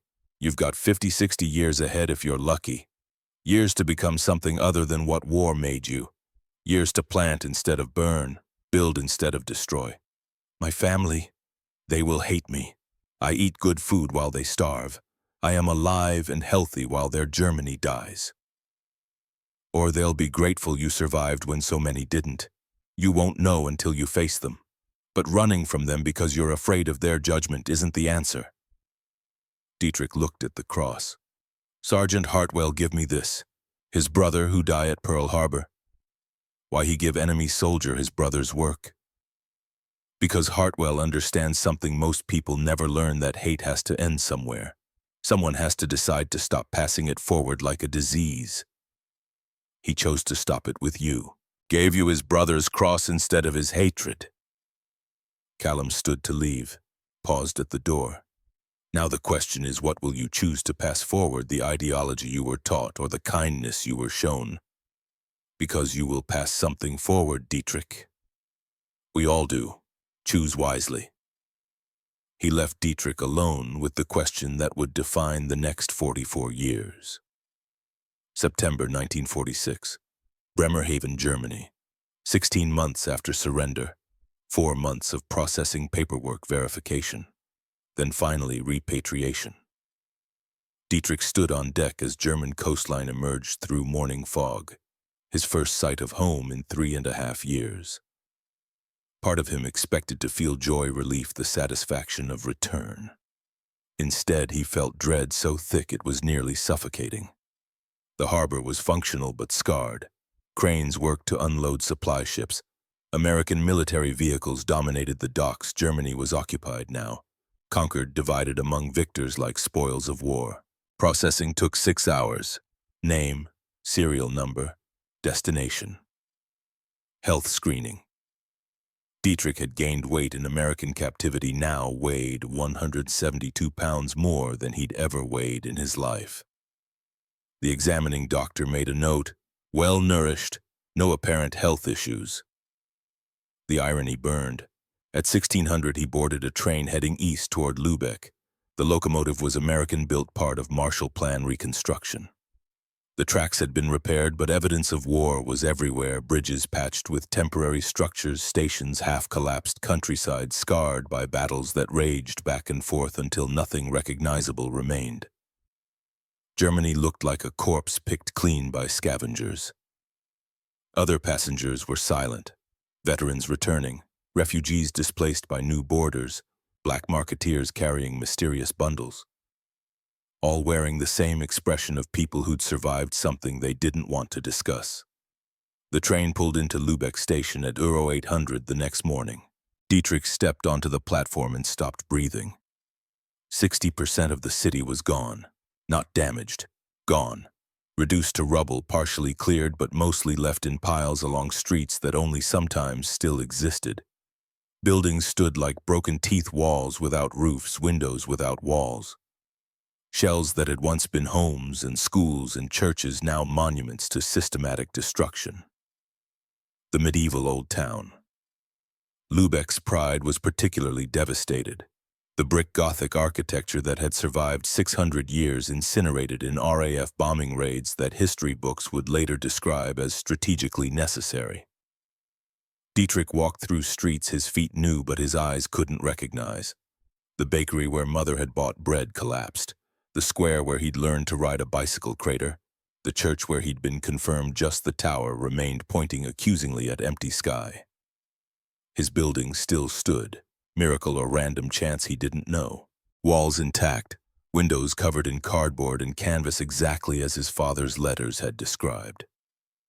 The entrance door hung crooked on damaged hinges. Third floor, left apartment. The nameplate still read Vogler in faded letters. He knocked. Silence. Then shuffling. The scrape of a security bar being lifted. Locks turning, 3 of them. The door opened 6 inches held by a chain. His father's face appeared in the gap. Dietrich almost didn't recognize him. The man who'd stood tall and proud in memory had become stooped and ancient. Hair completely gray where it had been dark. Face deeply lined, skin hanging loose like it had been made for someone larger. Eyes that had once been sharp and critical now just looked tired, endlessly, permanently tired. Dietrich. The voice was whisper thin. Vater. The chain rattled. Door swung wide. And then his father's arms were around him, surprisingly strong, for someone who looked like he might blow away in a strong wind. You're alive. Du lebst. Gott sei Dank you're alive.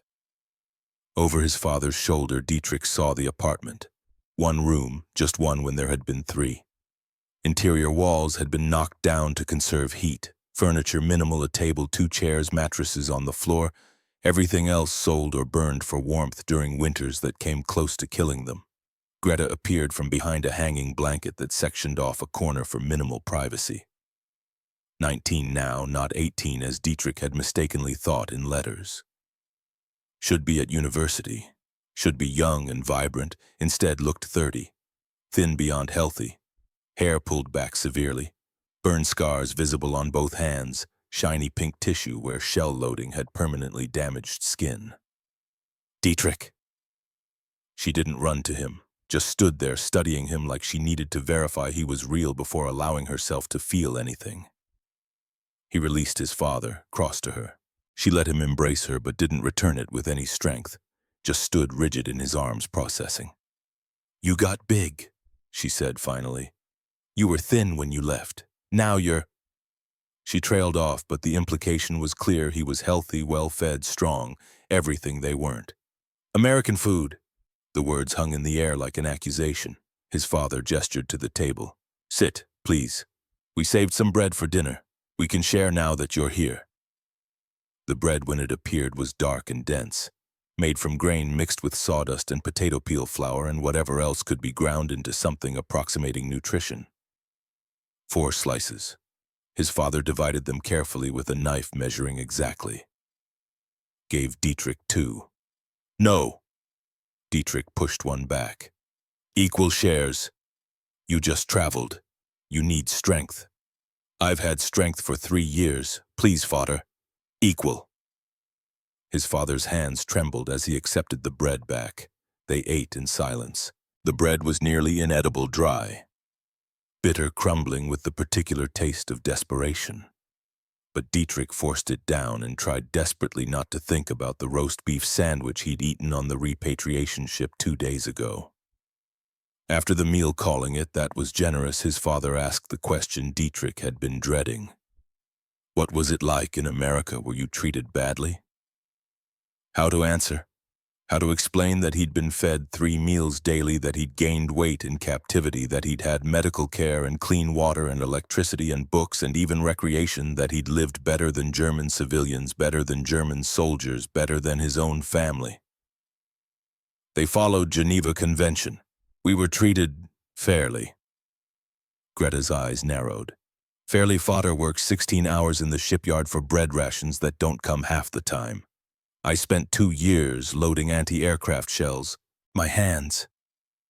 She held them up, showing the scars that would never fully fade. Burned because we loaded too fast to keep the guns firing while British bombs fell on our heads. And you were treated fairly. I didn't choose to be captured, Greta. No, but you chose to surrender. The accusation cut deeper than she probably knew. Yes, he'd surrendered. Had thrown down his rifle after 72 hours of being shelled, after watching friends die, after realizing dying for a lost cause was stupider than living to possibly rebuild. The war was already over, Greta. We just hadn't admitted it yet. Surrendering in March 1943 or May 1945, the result was the same. I chose to survive. Easy to say now. Easy to say after 3 years of American abundance while we ate potato peels and hoped the next bomb didn't hit our building. Greta, enough. His father's voice carried an edge Dietrich remembered from childhood. He's home. That's what matters. We're together. We're alive. That's more than millions can say. But the damage was done. The resentment sat in the room like a fourth presence, invisible but undeniable. His family had suffered unimaginable hardship while he'd lived in relative comfort. No amount of explaining would change that basic inequity. No amount of survivor's guilt would balance the scales. That night, lying on a floor mattress in the one-room apartment, Dietrich stared at ceiling cracks that mapped out branching decisions. His father snored softly, the sound of exhaustion so deep that even sleep couldn't fully rest it. Greta's breathing was quick and shallow, the rhythm of someone who never fully relaxed, even unconscious. He pulled out Ethan's cross from his pocket, turned it over in darkness. Hartwell had said, "Go home, stay human, stay decent, so when the war ends you can rebuild instead of seeking revenge." But how did you rebuild when the guilt was crushing? When every breath felt like betrayal?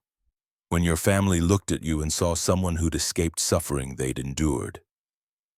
He didn't sleep that night, just counted the hours until dawn and wondered if returning home had been the right choice. October 1946, Lübeck shipyard. Work was brutal. 12-hour days hauling debris, clearing bombed buildings, salvaging materials for reconstruction. Payment came in rations more than currency. Germany's money was worthless. The real economy ran on cigarettes, coffee, chocolate, anything Americans had in abundance.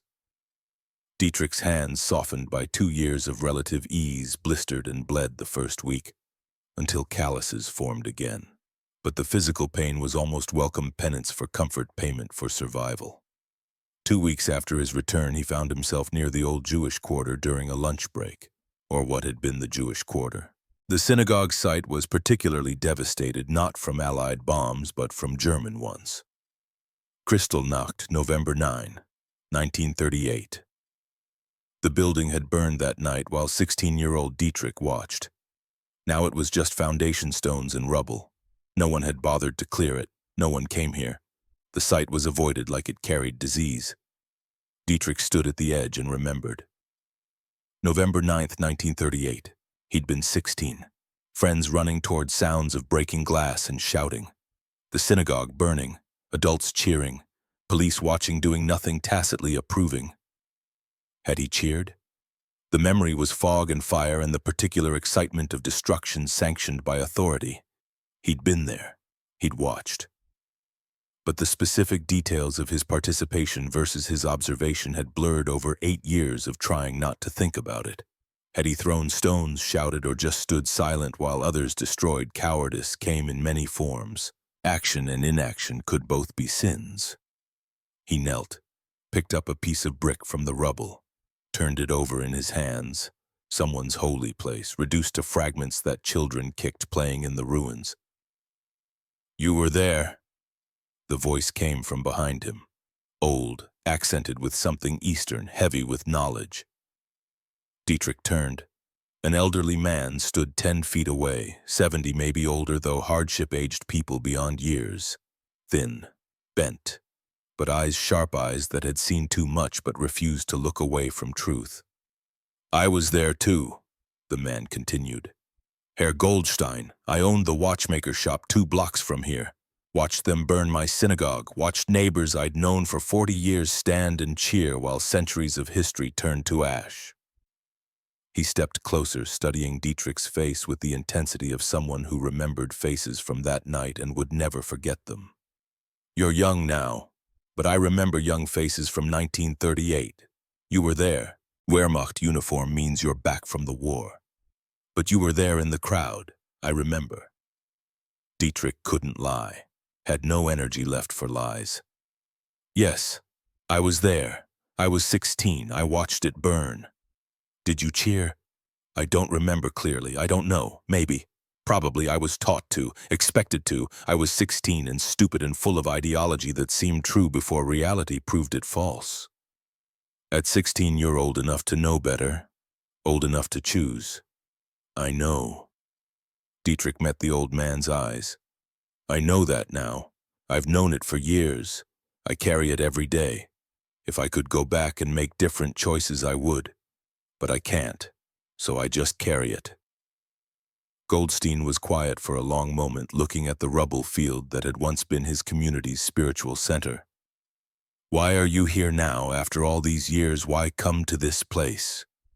"I don't know. I just needed to see it, to remember what I was part of, to face what I helped create through action or inaction. I'm not even sure which is worse." "And now that you've faced it, what will you do?" "I don't know." Goldstein picked up a brick himself, matching it to Dietrich's 2 men holding pieces of the same destruction. "You could walk away, most do. Pretend it never happened. Pretend they weren't complicit. Build new Germany on top of old crimes and never acknowledge what lies beneath. That's what most are doing. Or you could help me rebuild this." Goldstein gestured to the rubble field. "Not the synagogue. There's no congregation left. Most dead in camps. Some fled to America or Palestine. Some don't want to return to a city that burned their temple. But we could build a memorial, a garden, something that says this happened, we acknowledge it, we won't forget." Dietrich stared. "You want me, a German soldier who watched your synagogue burn, to help build a memorial to its destruction? I want someone who feels genuine guilt to do something constructive with that guilt. Guilt without action is just self-pity, just wallowing. But guilt that builds something. That's the beginning of redemption. Not forgiveness, I can't offer that, it's not mine to give, but redemption. Becoming better than you were. I don't deserve. Redemption isn't about deserving. It's about choosing to be better than you were. Are you better than the 16-year-old who stood here 8 years ago watching this burn?" Dietrich thought of Ethan's cross in his pocket, of Hartwell's scarred hands teaching him to unjam chainsaws, of Callum's Bible and quiet faith, of Brennan's lemonade, of 2 years slowly learning that the people he'd been taught to hate were more human than the ideology he'd been taught to worship. "I'm trying to be better." "Then help me clear this rubble." 1947-1950, the garden years. The work was slow. They could only work evenings and weekends when Dietrich wasn't at the shipyard.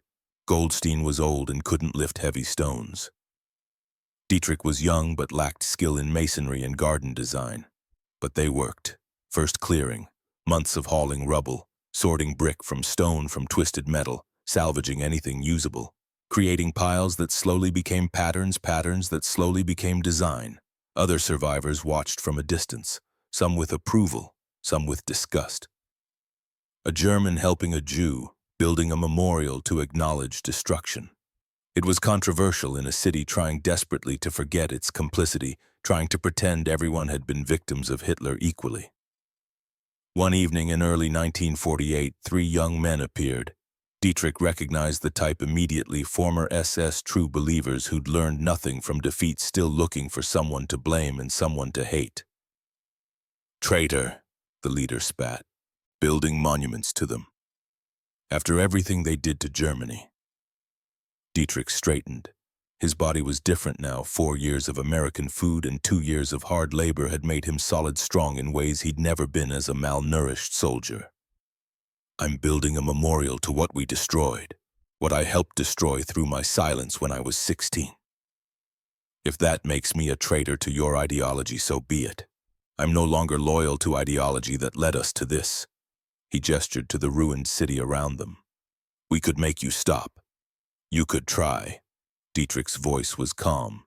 "But then you'd have to explain to the British occupation authorities why you're disrupting reconstruction work, and I suspect they'd be very interested in your SS tattoos."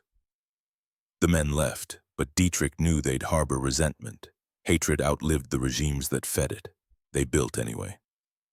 1948.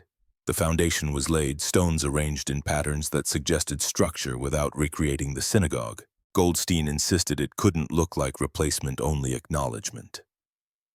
"We don't rebuild what was destroyed. That would be presumptuous, claiming we could recreate what was lost. We mark where it stood and say this mattered, this was precious, we destroyed it, we remember." 1949, paths were established, gravel laid, benches installed from salvaged wood, young trees planted, oak from an acorn Dietrich had brought from Louisiana. Hartwell had given it to him in a final letter, ash linden. Species that would outlive them both.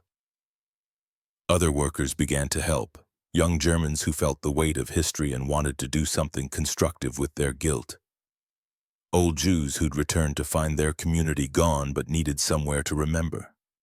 The work became collaborative, dozens of hands instead of just 2. 1950.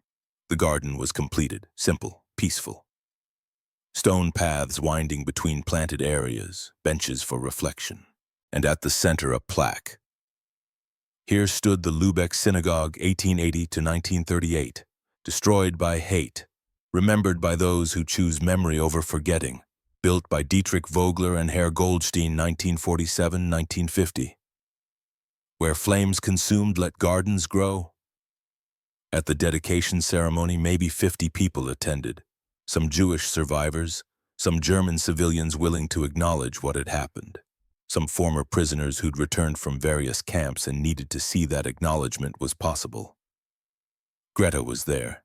She'd barely spoken to Dietrich in 4 years, but she came, stood at the back, listened to speeches about memory and responsibility and choosing to build instead of destroy. Afterwards, she approached him. "I was wrong," she said quietly. "When you first came home, I was angry that you survived comfortable while we suffered here. But this," she gestured to the garden, "this is why you needed to survive. To build this. To remember when others want to forget. To choose differently than we chose in 1938. Her scarred hands rested briefly on his arm. "You're better than we were. Better than I am. Don't stop." It was the first kind thing she'd said to him in 4 years.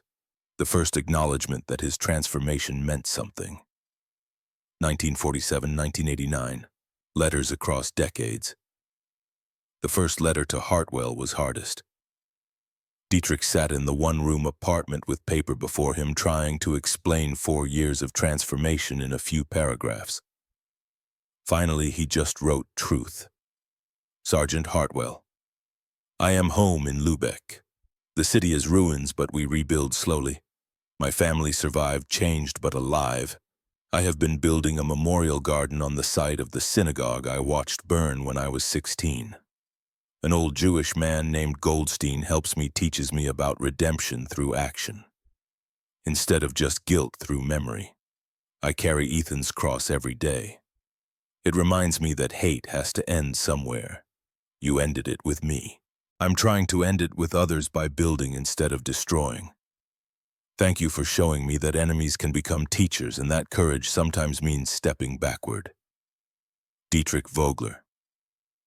The response came 4 months later. Dietrich. Your letter meant more than you know. I work at a prison now teaching inmates carpentry following Reverend Callum's path, trying to pass forward what Ethan knew about building things that last. The garden sounds like exactly what the world needs. Keep building, keep remembering. That's how we stop the cycles of hate and revenge. You've become the man I hoped you could be. Ethan would be proud that his cross is part of that. Thaddeus Hartwell. The correspondence continued, not frequent 3 or 4 letters yearly, but consistent, meaningful. 1952. Hartwell wrote about becoming a prison chaplain, officially combining carpentry teaching with spiritual guidance, about learning that redemption was possible even for people who'd done terrible things, if they chose to change. 1956, Dietrich wrote about marrying a war widow who'd lost her first husband at Stalingrad, about becoming stepfather to her 6-year-old daughter, about trying to be better than his own father had been trying to teach the next generation differently. 1961. Both men had children now. Dietrich had a son newborn. Hartwell had adopted a boy whose parents died in a car accident. They exchanged advice about raising kids without hate, about teaching them history without teaching them to inherit grudges. 1973, Goldstein died at 89. Dietrich wrote to Hartwell about the funeral, about the garden now maintained by volunteers from multiple communities, about how one man's choice to forgive without forgetting had created something that outlived him. 1978, Greta, now married, now mother of 3, wrote to Hartwell personally, thanked him for saving her brother's soul when he was lost. Explained that without Dietrich's transformation she wouldn't have found strength to let go of her own hatred, her own desire for revenge against the British pilots who'd bombed their city. Through 42 years, the letters mapped 2 lives that paralleled each other across continents. Both men trying to transform grief into something constructive. Both failing sometimes. Both persisting anyway because the alternative was despair. June 1985. Camp Ruston Historical Site, Louisiana. Dietrich stood at the gates where he'd first entered 42 years earlier. 63 years old now, hair gray, face lined, but healthier than he'd been in 1943. American food in captivity had given him physical foundation he'd built on for decades. The camp was a museum now, barracks preserved, guard towers maintained, plaques explaining history, school groups visited on field trips, historians researched. The site had become monument to the complexity of war imprisonment transformation. Hartwell arrived in a wheelchair pushed by his daughter, middle-aged woman who'd grown up hearing stories about the German prisoner her father befriended. 80 years old now, body failing but mind sharp, the 2 men embraced. Age had equalized them, both thin, both weathered, both carrying decades of memory and faces that had learned to smile despite everything. They toured the grounds together. D7 was still there, preserved as it had been. C1 where Kessler had held tribunals, the mess hall, the chapel, the guard station, inside the museum protected behind glass, Hartwell's original footlocker. Ethan's flag, the photographs, the Purple Heart, and next to it in a display about POW transformation stories, Ethan's wooden cross, which Dietrich had donated so others could see what small acts of kindness could accomplish across decades. You should have kept it, Hartwell said, looking at the cross behind glass. No, it belongs here, teaching, just like Ethan would have wanted, building something that lasts beyond us. They stood in silence, looking at artifacts from 1943 that had outlived the war and the ideology and the hatred and the men who'd carried all of it. I brought something, Hartwell said. His daughter handed him a small cloth bag, inside an acorn, fresh, from an oak tree in Louisiana. Planted in your garden, in Lubeck. Connect the places, show that growth can happen anywhere if we choose it. October 12, 1989. Lübeck, the Memorial Garden. The funeral was held in the garden Dietrich had built 42 years earlier. Heart attack. Sudden. 67 years old, not young but not old either. Gone before goodbyes were possible. 300 people attended. Germans who'd known him, Jewish survivors he'd worked with, Americans who'd served at Camp Rustin and remembered. His family, wife, daughter, stepson, son, 6 grandchildren. And Hartwell, 84, traveling despite doctors' protests. In wheelchair but determined to be there for the man who'd taught him that his brother's death could create life instead of just grief. Greta read Dietrich's final letter to Hartwell, written 2 days before the heart attack. Thaddeus, 46 years ago, I stood in a crowd of 200 prisoners ready to resist American authority. You fired warning shots into the Louisiana sky that night. Those shots didn't hit me physically, but they woke me up. I stepped backward away from the crowd toward humanity. That was December 15, 1943, the best decision of my life. Every good thing after the garden, my family, the peace I found. The man I became started when I chose your kindness over Kessler's hate. Started when I chose to step backward instead of forward. The wooden cross from Ethan, I donated it to the museum, but I'll be buried with a replica my son carved. Thank you for showing me that courage isn't always charging forward. Sometimes it's stepping back. Sometimes the bravest thing is choosing humanity over ideology. Your friend across the ocean and across the years, Dietrich. After the eulogy, Hartwell spoke from his wheelchair, voice thin but steady. December 15, 1943. I was prepared to shoot if necessary to restore order. I'm grateful I didn't have to, because that night Dietrich Vogler taught me something I needed to learn, that one man's choice to step backward from hate can echo 46 years forward.